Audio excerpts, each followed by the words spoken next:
welcome. Welcome indeed. Thank you guys for checking us out. We're finally doing it, you guys. You guys have been asking. We're finally freaking doing it. We're finally putting together information on video for all the questions, all the things you guys are asking us. We finally got time to put it together, so we're glad you guys are taking time to join us. For you guys who don't know, I'm Lim. And I am Paul. And we are Team Hookset. Now, we are not complete without OGKC. Together we are chasing the record. Yes. He is behind the lens like always. Photographer extraordinaire. Very dedicated bass fisherman as well. As well, definitely. Can't leave OGKC out. But, first we're going to start about, let you guys know some background about us. Because you guys see all the fish, you guys see all the pictures, you know we fish every day. But who is Team Hookset? Who are they? Well, first off, we're brothers. We're from Georgia. We each have been fishing for bass over 30 years. We started out in Georgia. Not to be redundant, but my point is we've covered bass fishing, trout fishing, cat fishing, every type of fishing you can imagine. And it just so happens our father's side of the family, they've been guiding for saltwater for over 70, 80 years combined. Our great-grandfather, our uncle, our dad, our cousin, they're all captains now. And, it's fun. But in my opinion, it's too easy and I enjoy it, but I love a challenge, and bass fishing offers that. And fishing for bass allows you to learn to catch every other type of fish that swims. Easily. Very easily. Bass are, they're the apex predators of freshwater lakes, so you got to make them do what they got to do to get on your hook. And, it's great that bass fishing is so popular because everyone knows about bass tournaments. Everyone knows that you can get paid to fish. And that is the goal that we are on. Our goal is to win Bassmasters multiple times. I'm shooting for 5. At least 5. At least 5. 5 out of the next. 5 would be nice. 5's pretty good. 5's good. But I win a tournament with myself every day. Remember, everybody, there's no such thing as competition out there. Nope. The only competition in this world is you the day before today. And strive to be better than you were yesterday, and you never lose a day. And don't worry about yesterday.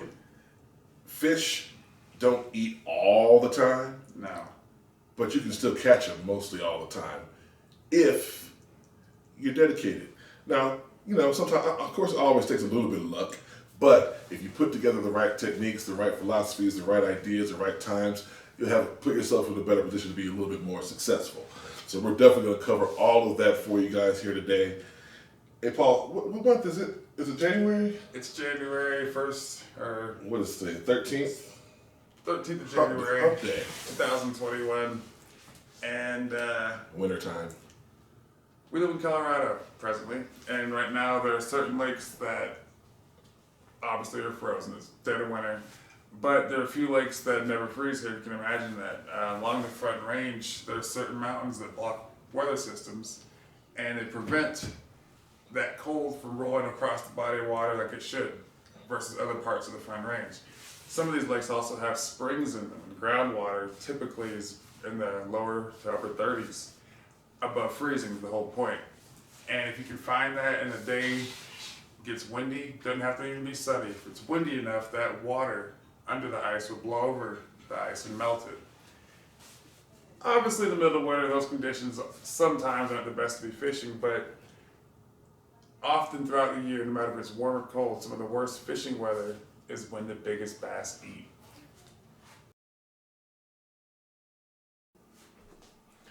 So it is January, it's winter, it's cold, it's Colorado. A lot of the lakes around town are man-made bowls, they're dug out. They're not natural lakes, they don't have much natural structure. So it's even more difficult to find them on a regular basis. But where are they in the wintertime? We've already been able to be lucky enough to catch a fish a piece this calendar year, early in the year actually, the second or third. It's not bad. It's not bad at all, January. Normally everything's frozen. But when it is warmer, when we do get a stroke of good luck, Paul, where are the winter fish, man? Where are the bass? First, it depends on where you live. And, typically lakes are broken down into highland reservoirs, lowland reservoirs, or midland. And pretty much a highland reservoir is, like you described at first, a hole in the ground with not much structure. They often are, I won't say void of grass, but they don't typically have too much grass. If they do have grass, it usually does not last throughout the winter. So if you're back east, you're probably going to be fishing Lowland Reservoir, which will probably have grass and wood, and it might not have that much depth. Or if it does have a lot of depth, you will be able to target some areas where it's not that deep.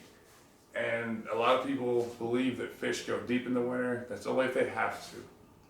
And there are fish that live their whole life in shallow water. Some go back and forth, and some that try to stay deep. Obviously, all fish have to spot.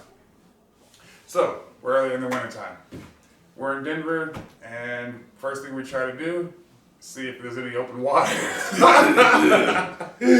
And let me tell you, that can be some miles in the car, but I don't care, to tell you the truth. Anyway, so if you're able to find a lake that's open, you want to try to find a lake that is not that deep, but has wood and grass. And the reason you want to look for those things is because in the winter, as grass decays, it gives off heat.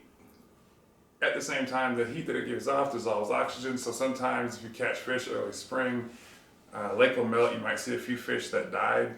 A lot of times they were just actually sitting on decaying grass, trying to stay warm, and they suffocated. I've actually caught crappie in the spring, they've got algae growing on their cheeks. That's some freaky stuff. And they're perfectly alive, but sometimes it grows along their eye, into their nostrils, and they were just sitting still so long in that cold water that algae started growing on them. So, wintertime, let's say you find a lake that's spot, it's got grass and wood. How do you attack these fish? Number one, fish in the wintertime, first thing you want to look at is the weather. If it's been low pressure or a warming trend, say it's first, second day of a warming trend, it's even better. But those trends typically come after a cold front. So the first day after a cold front is typically very difficult to get bit. Especially out here. And if it's sunny after a cold front, that means the fish have a great view of your presentation. In Colorado, it's typically sunny over 350 days a year, which a lot of people don't understand that. Maybe not 350, that might be a little high, but it's the sunshine 300-ish. 300. So what that means is all these fish have the best look at your bait out of anywhere I've ever fished, to tell you the truth. A lot of fish or fishermen think that a lake is muddy when it's actually barely stained, and what they're looking at is plankton. In the wintertime, most plankton does not reproduce like it does in the summer and warmer water, so the lakes clear up, and most sediment falls faster, even if the plankton was out, because cold water. So the lakes are typically very clear, which means all those things put together means you need the most realistic presentation for these fish that you can give them. And I'm talking about appearance alone. Not how the bait looks or how the bait works, not your light, everything, but just the visual image that the fish gets is so key in the wintertime, because the clearer the water, the colder the fish, the better they can see, and that gives them their ability to make their mind up way before you would probably believe it. So, these are all the different lures that we actually have caught fish on or have gotten bit. I have not caught a bass on this in the winter, but I've gotten 3 strikes on it. Fish just shook off. We generally start with jerk baits in the wintertime. The reason we do that is even though the water is freezing cold, fish still move in the winter. So in the summertime, they're chasing like this. In the winter, they're chasing like this. And it's true, the fish's metabolism does slow down in the wintertime. But there are days that a few degrees can make that metabolism speed up. A few degree change can make the food that's taken a week to digest be gone in 10 minutes. And these fish will position themselves in the water column if they know a warm front's coming to just try to stay warm. And keep in mind, you all, this is all about shallow water fishing in the winter right now, because all bass that are female have to have sunlight hit their eggs so they develop in the spring. This is also the reason fish have to eat, mainly females, but all fish, because they would just die. So,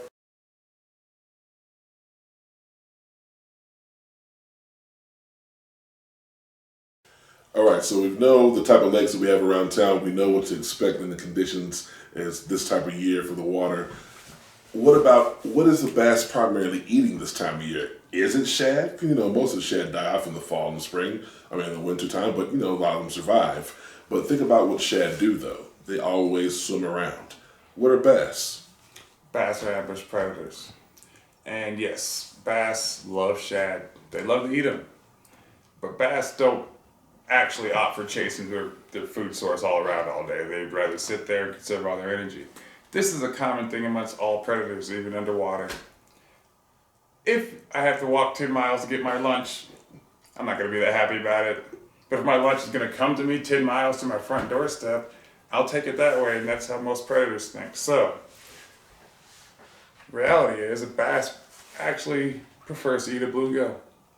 Bluegill, when they run from a bass or swim, or no matter how a bluegill moves, they never swim continuously. They always stop. Even if a bluegill is running for its life, it will zigzag and dart, faster than you could ever reel a bait, but they always stop. Shad, they will just keep going. And a bass really is not really down to do that, especially in the wintertime. So, bluegill also eat all year round. They feed on underwater insects, invertebrates, and these dragonfly nymphs, these mayflies that come out in the spring. All these insects are midgeworms underwater. And like I said, you're looking for grass and wood. These are the places that these insect larvae live in all winter. So if a fish can find grass and wood, he's got everything he needs. He can get warmth, cover, food, and wood radiates heat. Sounds like paradise. It's paradise in the wintertime. So they don't have to move much. And if you've got a constant source of bluegill, which are picking off these things, they're probably going to sit there all winter. Shad, larger shad, they feed on what's called detritus. It is the algae and lake buildup that filters to the bottom of the lake. And big gizzard shad that are able to survive the winter cold temperatures, that's what they feed on. They're typically offshore, and these things grow on rocks. So that's not generally where you're going to find bass, unless they're huge fish. But once again, this food source is constantly moving. Big fish, typically this time of year, moving closer to the spawning grounds. If the spawning grounds are super deep water, it's probably going to be near a steep bank that they can move throughout the water column in the daytime if the sun happens to come out. But jerkbaits, the reason I mentioned all that is why in the winter these lures decide to move forward, pause, and stop. Just like the bluegill. You don't actually have to be imitating the bluegill. You can throw a shad pattern, but it's still moving the same way. It's moving forward, pausing. That is more enticing to a bass year-round, especially in the wintertime. A lot of people believe these fish don't move fast in the winter. They move just as fast as they do in the summer. They'd rather not. And to tell you the truth, we catch a large number of our fish on lipless crankbaits in the wintertime. But like I said, your job every time you get to the water is to figure out what they're doing. And to figure out what they're doing is give them a presentation that they can be seen from the middle, surface, or bottom. And a jerkbait can cover the middle of the water column, and it gives it a long time for these fish to see in that clear, cold water. So, you hear a lot about cadence, things like that. You let the fish tell you what to do. I would suggest that your line selection is what most people focus on.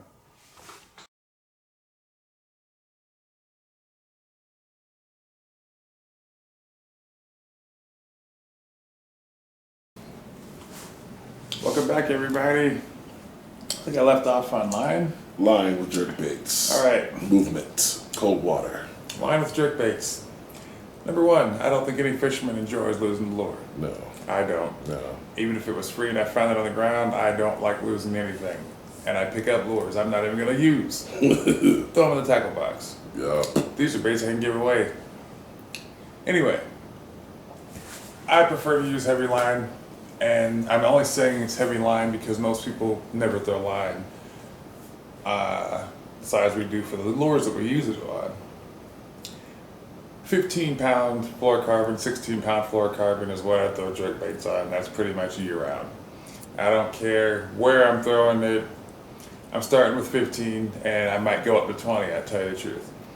And that sounds really heavy, but this is based off of where you're targeting your fish. Back to that, I like losing lures.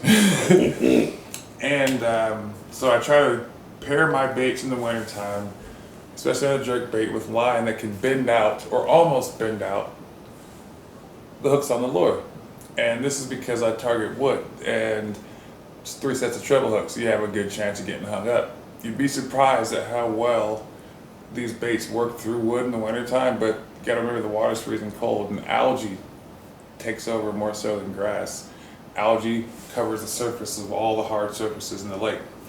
So even though those treble hooks got, great chance of getting hung, first thing it's gonna do is coat slime off that wood, and it's usually gonna cover each bar, allowing you most of the time to get your bait back. So if you feel that, you're obviously gonna change, you feel the vibrations and the different vibes in your bait if it gets covered in grass or wood. Often, once you feel that, rip it, give it a quick rip, or 2 or 3, whatever's necessary. But most times it will remove whatever is hindering the action of your bait. It will clean it off. And you want to get in the habit of that. I've seen a lot of people growing up and throughout my life reel into some grass or something and reel that bait all the way in and then recast it to clean it off. Well, you can rip that off and that actually can induce a strike, especially in the wintertime. Bass are curious animals. They can see really well, they can hear really well. Sound cherries underwater better than in the air.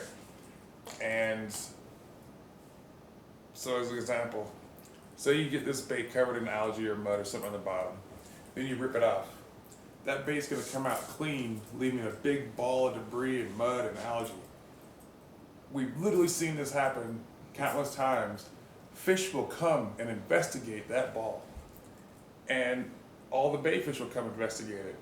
As they see the predators approach, they bolt out. If your bait's sitting there, what's gonna get eaten? Your bait. So, 15-pound line. Most people target jerk baits, especially in the winter, 8, 10, or 12. I don't like using that pound line because, number one, it'll snap when you cast. Number two, lost far too many fish on it. And I've caught a lot of fish on 12, but I've had to cut off 30, 40 feet of line in between fish, which is expensive and time consuming. 15 allows me to have the strength I'm looking for. I can feel comfortable throwing it over rocks or wood. Plus that fluorocarbon is going to sink and get my bait. This is Smithwick Road. It's very light, it's hard to cast, so I'll give it to you. Some of these lures are very difficult to cast on a heavier line, 15 or up. So if that's the situation, if you're on a windy day, try to get this behind your back. It helps you get a little more distance. Thing is, these baits don't get very deep. 15 pound, I can get this bait down to 9+ feet easy. I can get almost any jerk bait I own that's not designed to go more than 7 feet down to 15+ feet. This is an EMA stick. This thing is designed to go and suspend in 15+ feet of water. I've been on lakes getting it down to 28 feet with 15-pound tests. Thing is, it's time consuming. And you've got to understand when that line's sinking, it's bowing. Fluorocarbon will sink all the way till over 3/4 of it's flush along the bottom. As the angler, you've got to compensate for that, and that's even if your line's at 12-pound test. You got to remember, these long pauses you hear about taking with jerk baits, that's all time that your line's not pausing. It's sinking the whole time. So, once you allow your line to completely sink in the bottom on a lighter version bait, that lets you get that bait that much deeper. But you've got to compensate as you retrieve by keeping your rod tip high. The more you practice doing that, the better you'll get at it. Lipless crankbaits. These guys.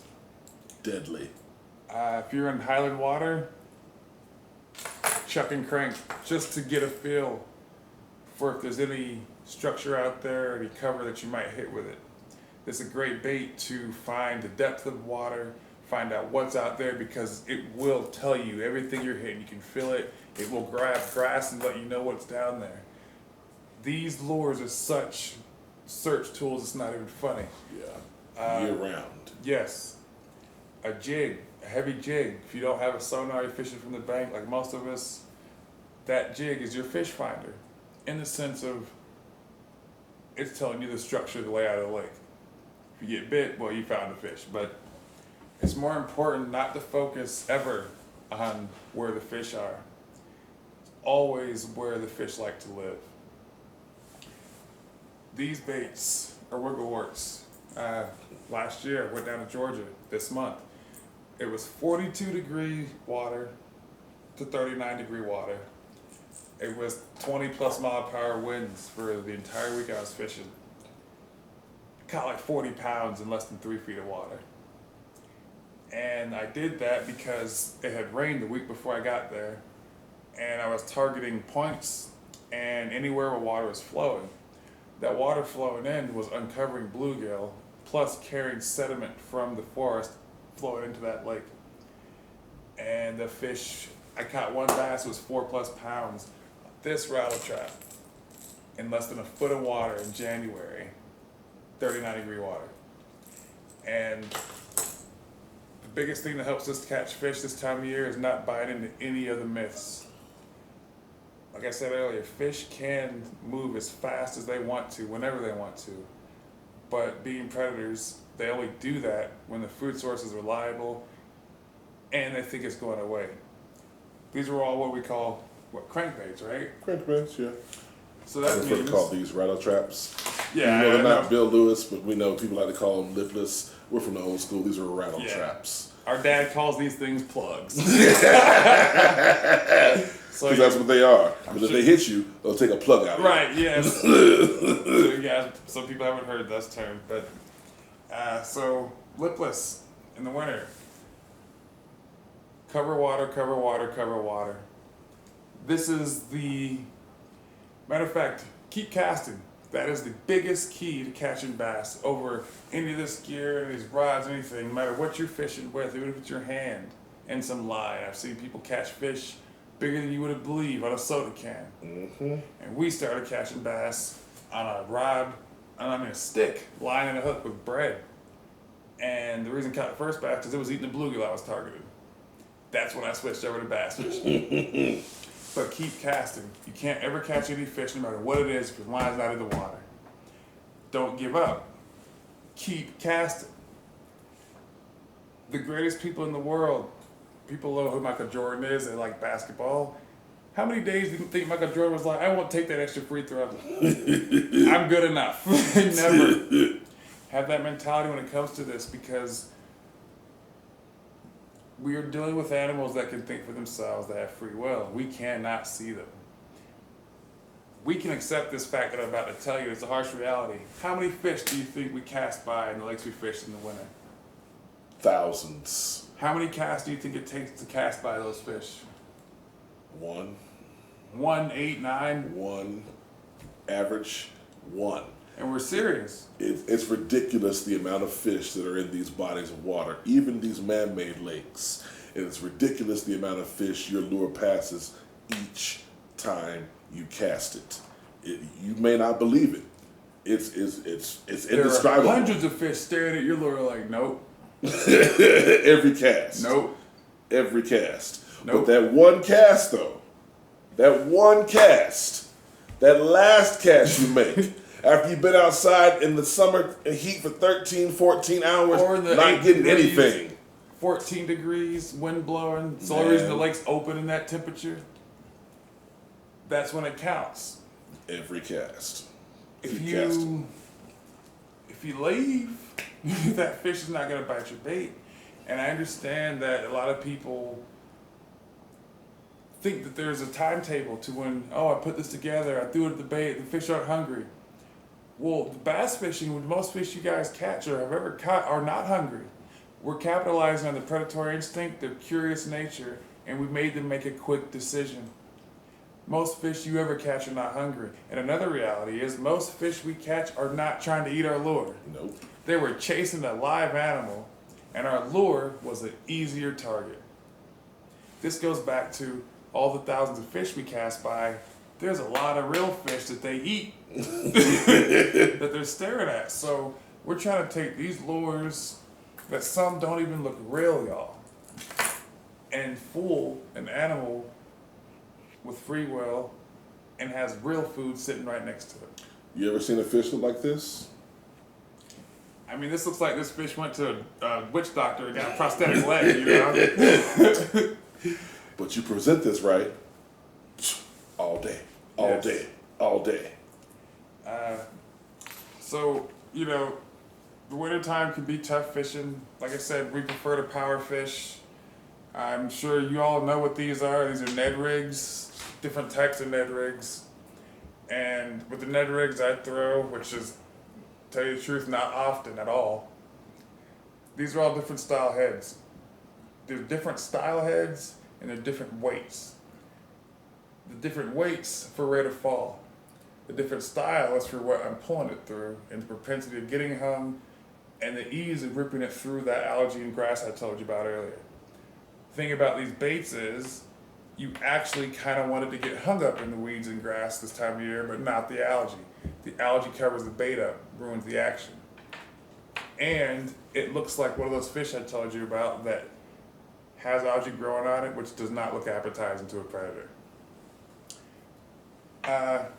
This is a tungsten jig, and this is a desperation lure. To tell you the truth, he's holding a fly. This is a custom hand-tied fly that's actually made for salmon, but I'll take anything and use it for bass, y'all. You gotta understand, bass are curious animals, and there's a lot of things that as long as it looks real enough, they'll come investigate it.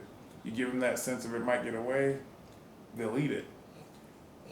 But this is a fly, this is a tungsten jig, and I'll throw these in the wintertime if I cannot get a bite. And These are good for crappie too. I'll throw these on a spinning rod and we'll go down to 6-pound line sometimes for those. But overall in the winter, y'all, the thing is, if you notice, I don't have any soft plastics up here. None.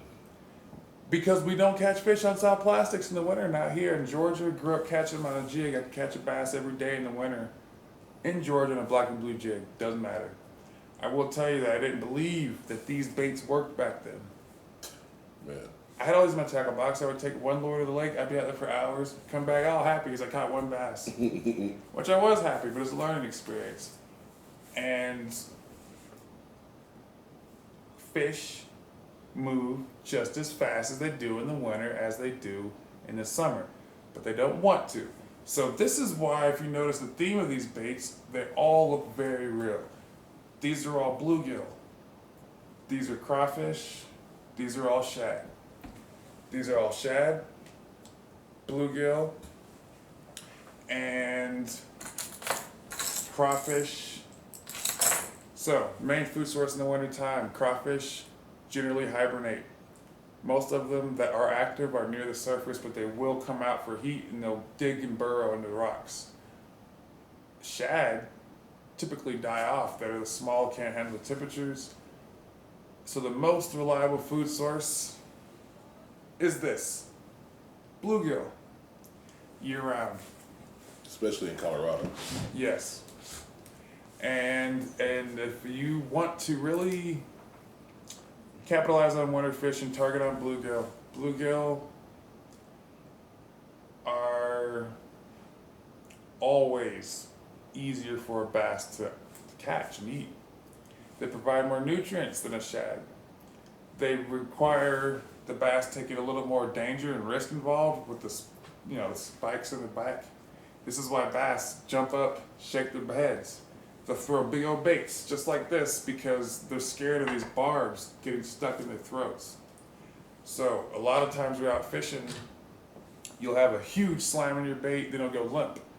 It's often that bass stunning its prey, flipping it around because it thinks it's a bluegill.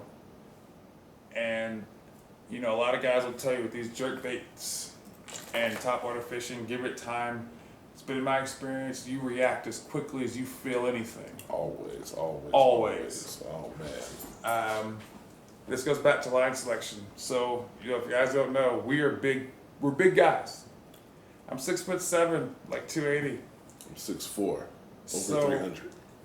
when we pick our gear online, this is 14, this is 20, this is 30 pound, this is 20, this is 15 pound, 25. this is 20, 17.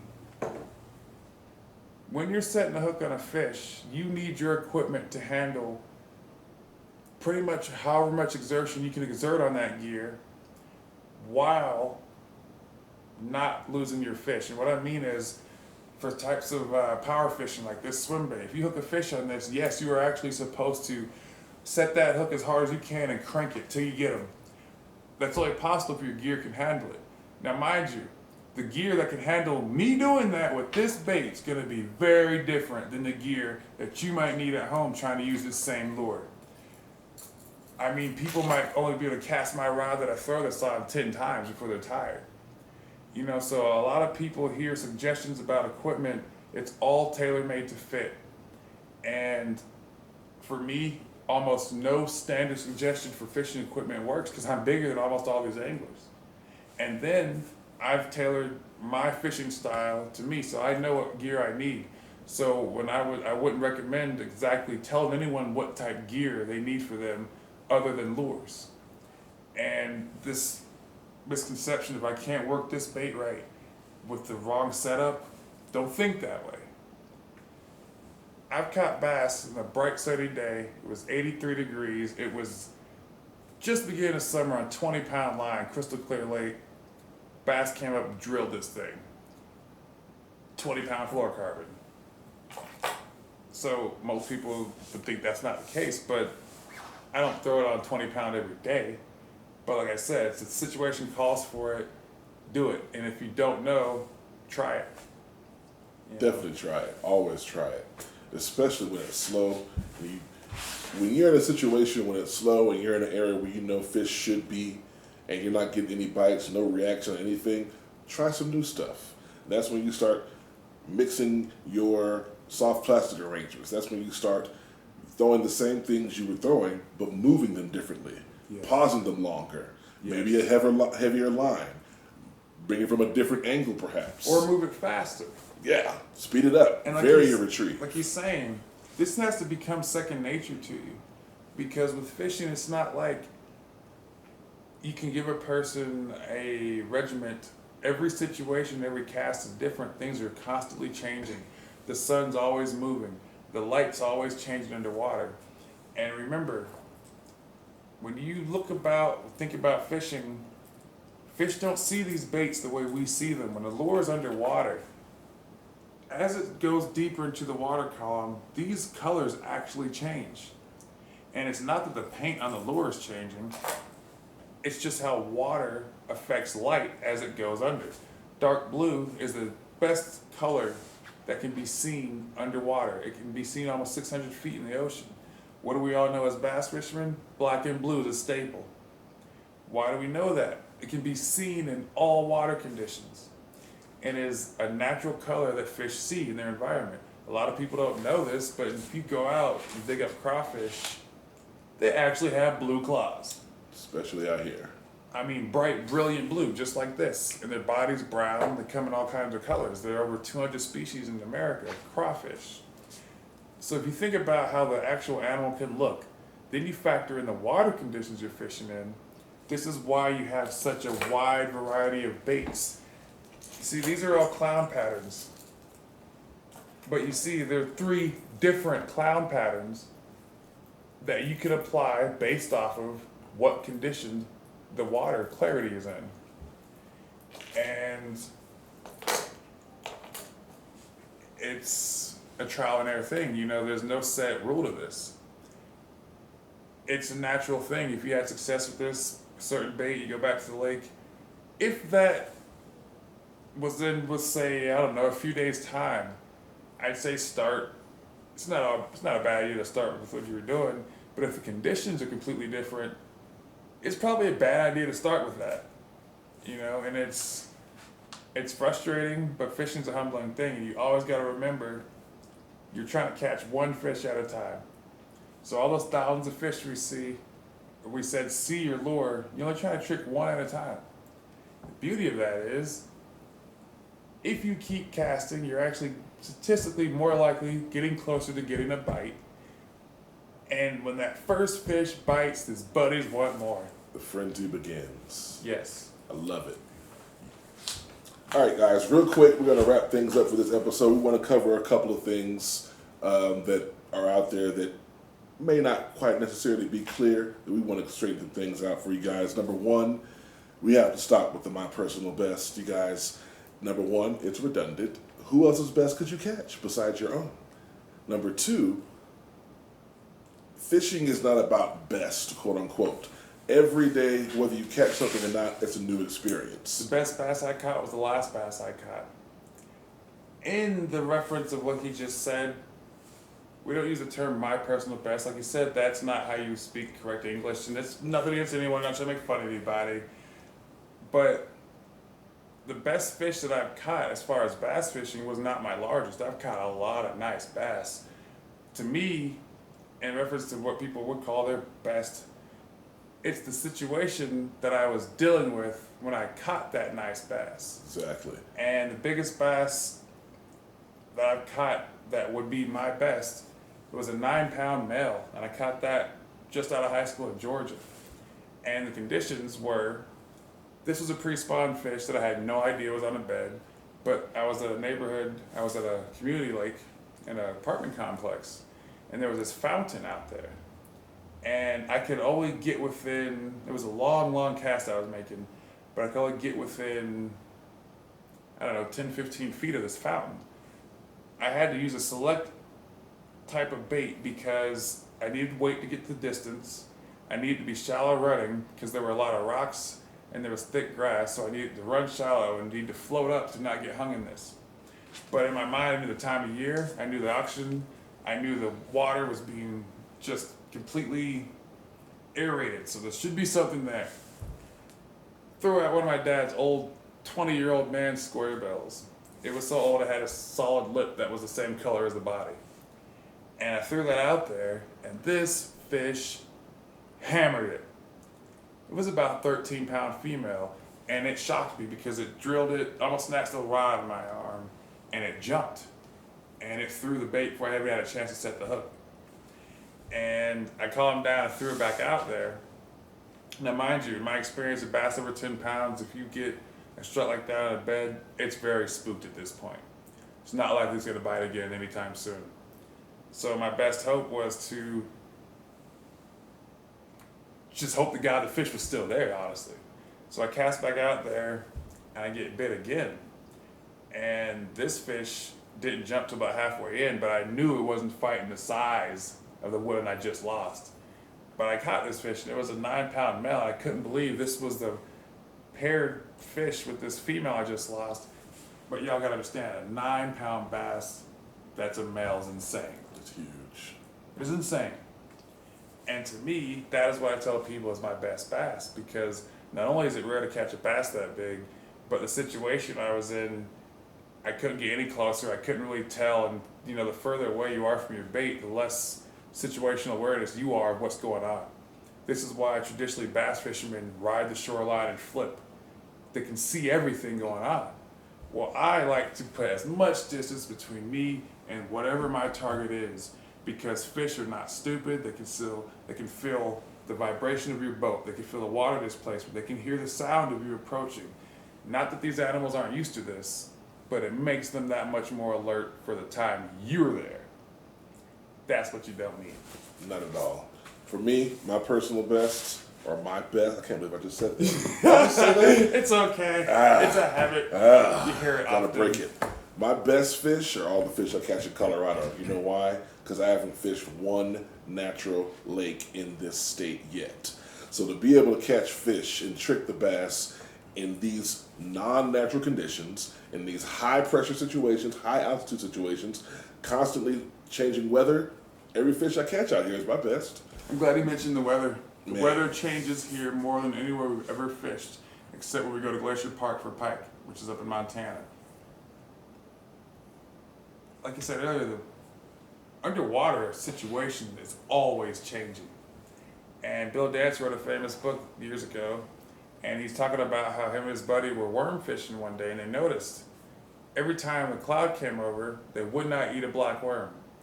When it was bluebird, they would eat a black and a blue worm. When the cloud blew over, they only ate the blue worm. And I've had a lot of situations like that in fishing where one little detail, if you paid attention to it, it made all the difference in the world. Thing is, without fishing enough, if you're not out there casting enough, you don't have enough experience to reference or to go back and bounce this information off of itself to see what you need to do next. So this is why getting on the water is the most important thing. Then you need a good memory. There's no point in going fishing and not remembering you had all this fun, But always believe you're gonna catch a fish.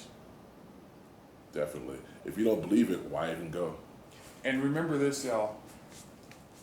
Learn about what bass eat. Learn about what their food does. Learn where their food lives. Because you learn the behaviors of a bass, that's where the bass are going to be. Fishing, it's a lot of work. It requires a lot of dedication. It requires a lot of your time. But the return and that you get as a person, the return you can share with other people, it's worth it. And plus, if push comes to shove, you can eat the fish. You can survive. It's survival. Yes. Who doesn't like that? It's my thing. I love it. It's just what I do. Nothing else like it. Real quick, you guys, if there are any fish you want to know specifically that we've posted, we always put the dates of the fish, the dates that we caught them. So if you want to scroll through Instagram or Facebook, look at the particular fish, no matter what time of year. If you want to know what we did to catch them, just send us a message with the date, and we'll tell you in the upcoming videos. Again, we appreciate you guys checking us out. Thank you so much. Thank you guys so much. OGKC behind the lens there. We got much more to come. Again, we apologize. Keep casting. Get to the water every day. Keep casting. And don't let nobody say you can't. Yeah. All right. Y'all be easy. Signing out. Bye.